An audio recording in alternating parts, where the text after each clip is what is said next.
welcome to the deep dive.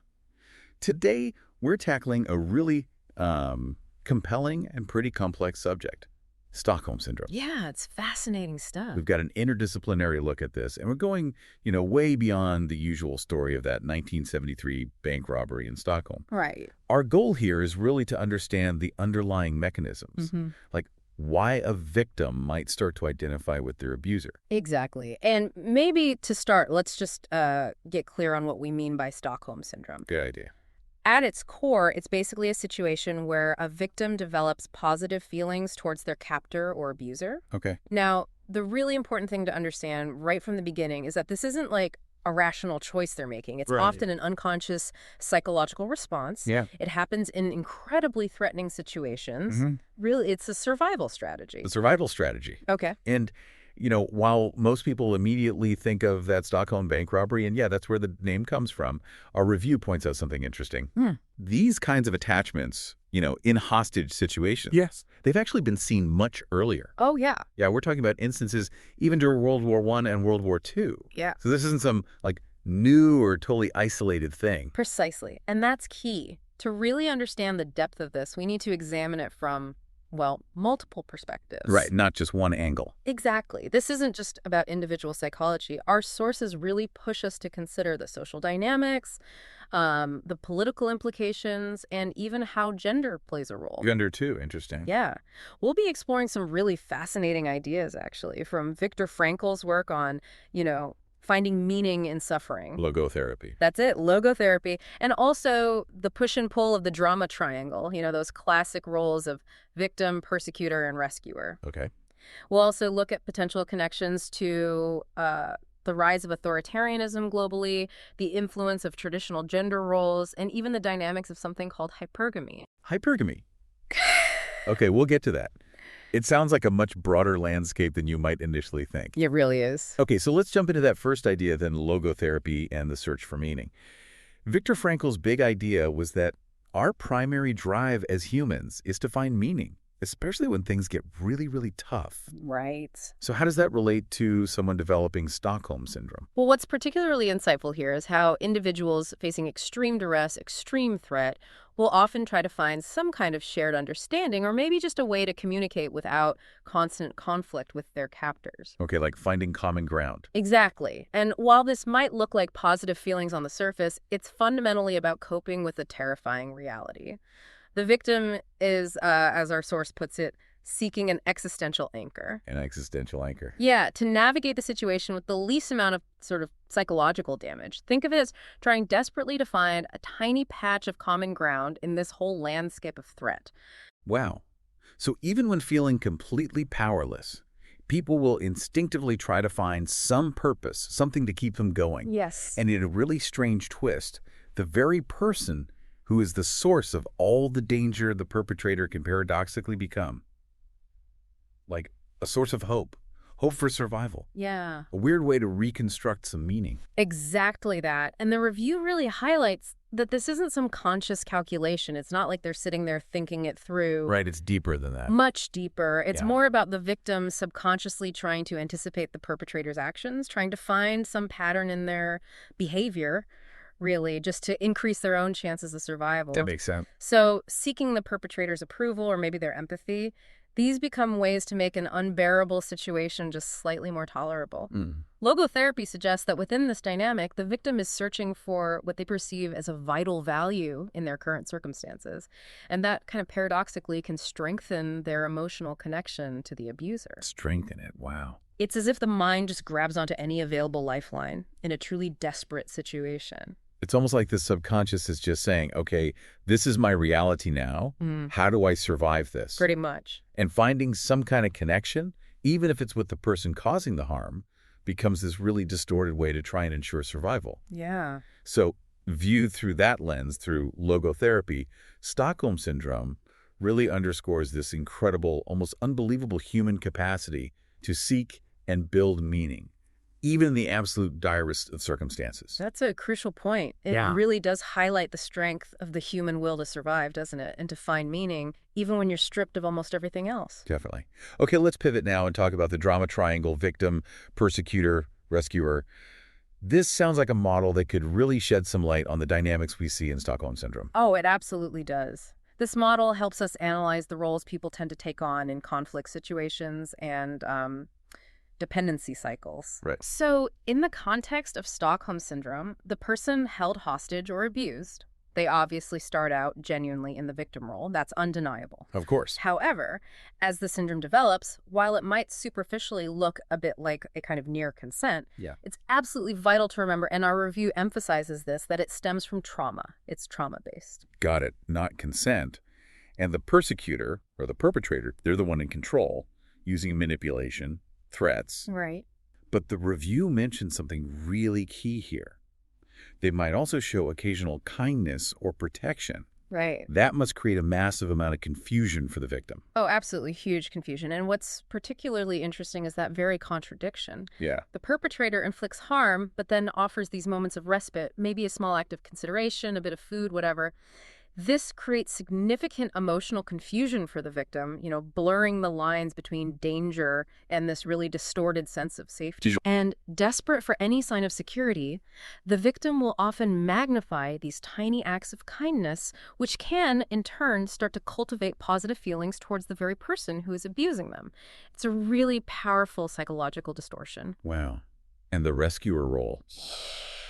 Okay, that's where things can get a bit complicated, right? 'Cause it sounds positive, but the review suggests it can actually sometimes reinforce the dependency. Precisely. That's a really sharp point. While the rescuer's intentions are often good, an overly forceful intervention can sometimes inadvertently prevent the victim from recognizing their own coping mechanisms or maybe taking agency in their situation.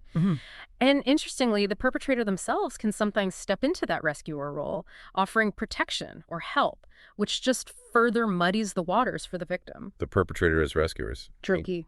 Very tricky. And even external rescuers, like, say, law enforcement or support networks, they might unintentionally strengthen the victim-persecutor bond by disrupting the victim's already fragile way of just navigating the situation. So a victim who's developed this twisted sense of safety with their abuser might actually see an external rescuer as another threat, like another persecutor. It can happen, yeah, because it disrupts their established, albeit incredibly unhealthy, way of coping. Okay. And this whole interplay of roles, it really underscores the power imbalances right at the heart of Stockholm Syndrome. Absolutely. It's not just about the victim's feelings. It's about this toxic cycle of control and dependence. The review even points out that the victim's compliance can be seen as a defense mechanism against all this emotional and cognitive chaos. Right, a way to manage the unmanageable. And when the perpetrator also acts as a rescuer, the victim might subconsciously kind of validate their control. Exactly. And the review brings up a particularly insightful point here. The victim may identify with the perpetrator as a way to feel closer to power. Closer to power. Yeah. In a situation where they are utterly powerless, aligning themselves psychologically with the one who holds all the power can feel like a way to regain some tiny sense of control or safety. It's a fascinating, if pretty unsettling, psychological maneuver. That is really insightful. Okay, let's consider, well, a potentially more challenging application of these ideas now. The rise of authoritarian powers. Can we actually see parallels with Stockholm Syndrome on a societal level? This is a really important and maybe uncomfortable connection to explore. Our review definitely highlights the increasing trend of authoritarianism globally. We see that. Yeah, where democratic norms are weakening, rights are being restricted, often, under the guise of security or national unity. Right, the justification. Exactly. What's particularly thought-provoking is whether the positive sentiments, the support that can develop towards these authoritarian leaders, might bear some resemblance to a kind of societal Stockholm Syndrome. So an entire population identifying with, maybe even supporting, a regime that's actively suppressing their freedoms. How does that kind of mass identification even take hold? Well, authoritarian powers frequently employ crisis management and the deliberate cultivation of fear to establish this dynamic. Okay, fear and crisis. Yeah. By presenting society with a perceived significant threat, could be external enemies, economic instability, internal unrest, you name it. They can then position the strong leader as the indispensable savior figure. The only one who can fix it. Right. In this context, the leader can embody both the persecutor, especially towards any form of opposition, and the rescuer by promising safety and stability. And as fear becomes the dominant emotion within society, that rescuer role becomes far more readily accepted by the masses. It's almost like the leader lights the fire and then rushes in with the water bucket, presenting themselves as the hero. That's a good analogy. And within that atmosphere of intense psychological pressure, coupled with these promises of protection, people might indeed develop a kind of attachment to the leader. Even if it seems totally contradictory, given the oppressive nature of the regime. Precisely. The leader becomes both the source of the threat and the provider of security, which leads to a paradoxical but often very powerful form of consent. And think about how the manipulation of media, the suppression of dissenting voices, and the constant construction of narratives around enemies, both internal and external, can create this state of sustained stress and anxiety. Yeah, constant pressure. Under that kind of persistent pressure, rational dissent can start to erode, and identification with the leader can actually strengthen. It's kind of akin to a widespread feeling of helplessness, coupled with the perception of the leader as being strong and capable of rescuing us. So these narratives of threat and security become the emotional bridges, the pathways, connecting society to the authoritarian leader. Exactly. And even when faced with obviously oppressive policies, people might internalize and actually justify the leader's actions. It's that unsettling idea of simultaneously experiencing oppression and feeling gratitude towards the oppressor. It is unsettling. The review notes how these regimes concentrate power, weaken the rule of law, curtail freedoms, all contributing to a climate of social fear that then binds people to the savior leader. And the lack of transparency, which is common in such regimes, only intensifies that insecurity, right? Making the promise of security even more appealing. Absolutely. And charismatic leaders, they can cultivate the sort of father figure image, becoming both a figure of authority to be feared and, at the same time, a source of reassurance. As checks and balances on power weaken, dissenting voices get marginalized, pushed aside, further nudging society towards that central authority, a dynamic that strongly echoes Stockholm Syndrome. So this identification with a strong leader helps explain why loyalty persists even when basic freedoms are just gone. It can, yes.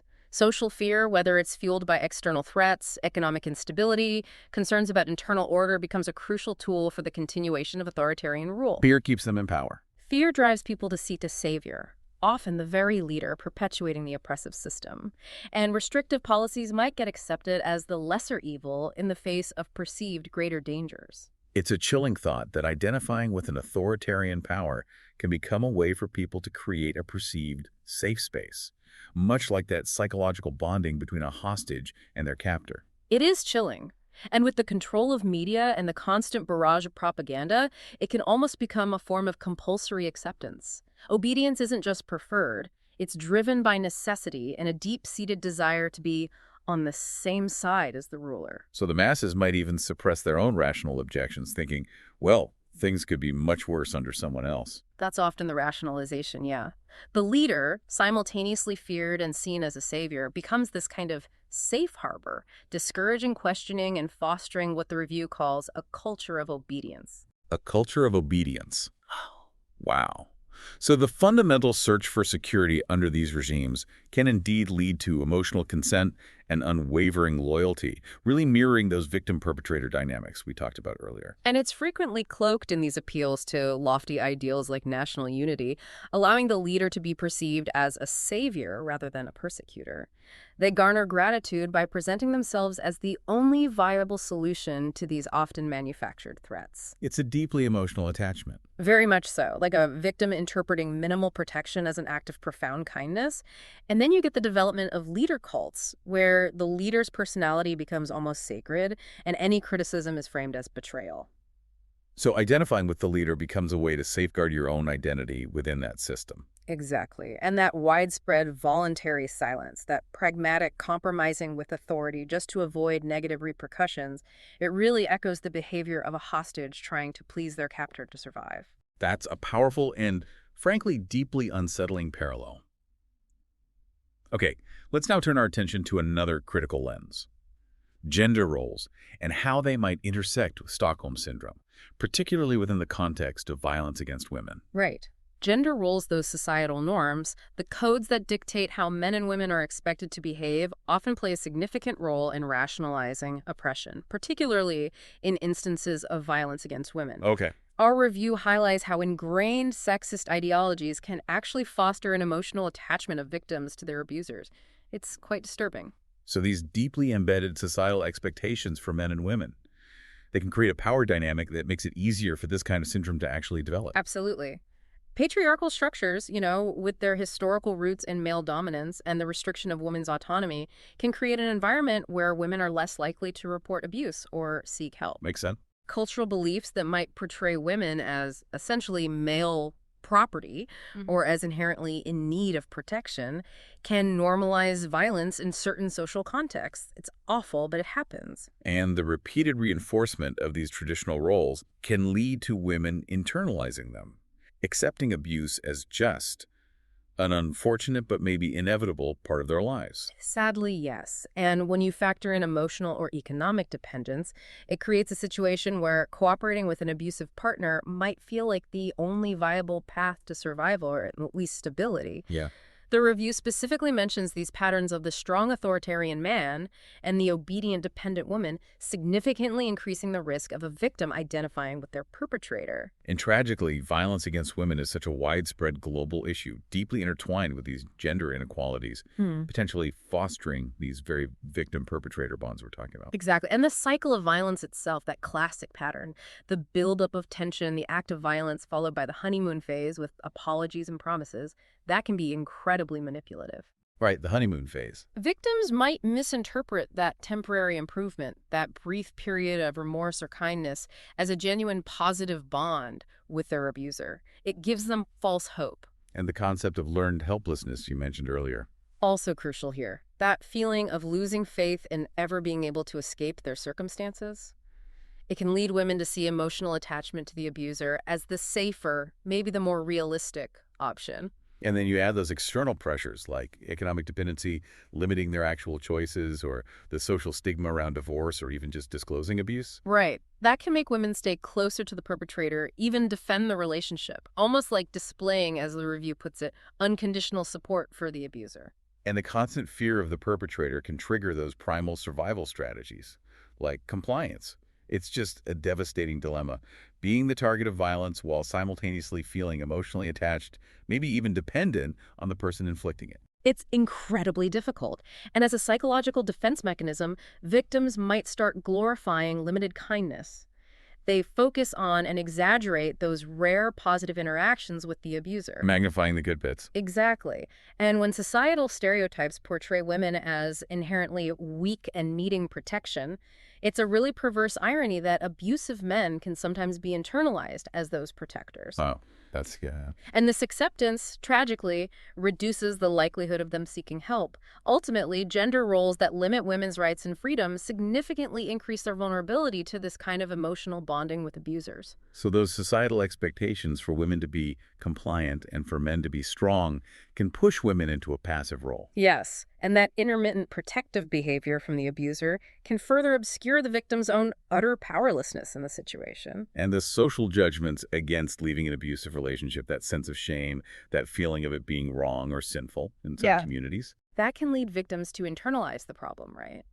To see bonding more closely with the abuser as the only way forward, the only solution. That internalized guilt, that it's somehow my fault mentality, can lead women to excuse the perpetrator's behavior, really solidifying that Stockholm Syndrome dynamic. Exactly. So these deeply ingrained patriarchal norms don't just sort of facilitate the violence, they actively cultivate an environment where these emotional bonds with abusers can take root, leading to a distorted perception of reality, where violence might even be rationalized as love or just a temporary lapse. It's a deeply entrenched and incredibly damaging cycle. Definitely. Now, the review also touches on something called hypergamy, the tendency often for women to choose a spouse of higher social or economic status, and how that might connect with Stockholm Syndrome. It adds another really fascinating layer. Yeah, hypergamy. While it's not inherently abusive in itself, it can introduce significant power imbalances into relationships, particularly when it intersects with those existing gender roles we just discussed. Historically, it often served strategic purposes, like forging alliances between families or consolidating wealth. In contemporary society, it often manifests as women seeking partners with higher income, career status, or social standing. often with the understandable aim of achieving greater financial security.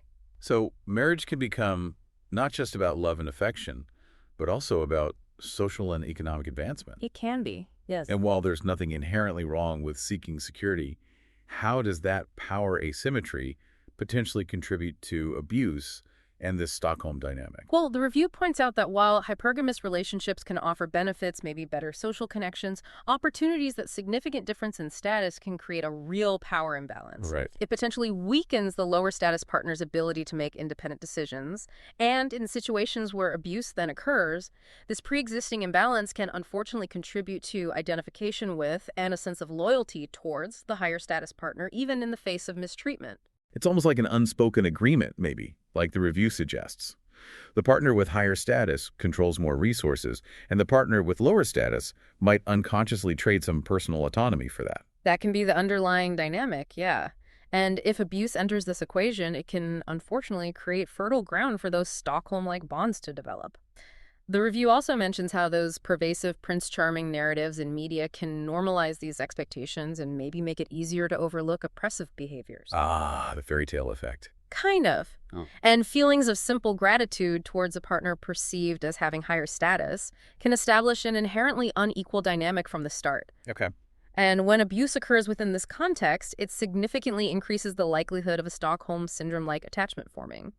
Women might remain in these relationships for the perceived security offered by a stronger partner, even if they're being abused, fearing the loss of status and all the associated advantages. That thought process of, well, my partner allows me to live in better circumstances, can lead to an excessive idealization of the abuser. Exactly, making identification with them and justification of the abuse more likely.